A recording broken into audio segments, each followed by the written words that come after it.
अनंत अंबानी और राधिका मर्चेंट की pre wedding की शाम काफी धमाकेदार और एंटरटेनिंग रही। पूरी दुनिया ने इस हसीन शाम का नजारा देखा। क्या बॉलीवुड और क्या हॉलीवुड, जब स्टेज पर सितारे उतरे तो हसीन शाम और रंगीन हो गई। शाहरुख खान से लेकर करीना कपूर खान तक ने इस इवेंट में शिरकत की। वहीं पॉप सिंगर रिहाना ने भी अपनी परफॉर्मेंस से अंबानी फैमिली की पार्टी में 4 चांद लगा दिए। पॉप स्टार रिहाना भारत आई हुई थी मुकेश अंबानी के बेटे अनंत अंबानी के प्री वेडिंग सेलिब्रेशन में परफॉर्म करने, लेकिन इसके लिए अंबानी से रिहाना ने तगड़ी फीस वसूली। जितने पैसे रिहाना ने इस एक परफॉर्मेंस के लिए ली, उतने में भारत में 200 से ज्यादा शादियां हो जाएंगी और ना जाने कितनी गरीब बेटियों का घर बस जाएगा।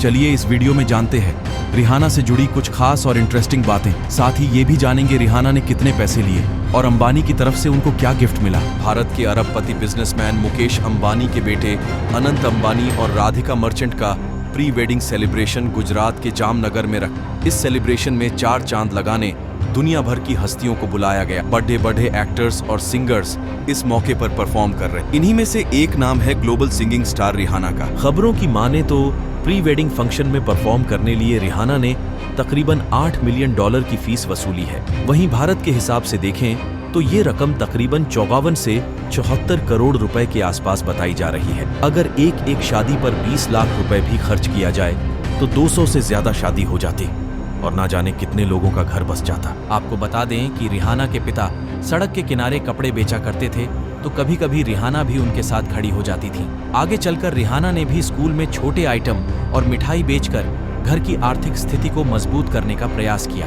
रिहाना 2021 में मात्र 33 साल की उम्र में अरबपति बन गई थी। उनके अरबपति बनने के पीछे सबसे बड़ी वजह रही उनकी कंपनी फेंटी ब्यूटी कॉस्मेटिक्स।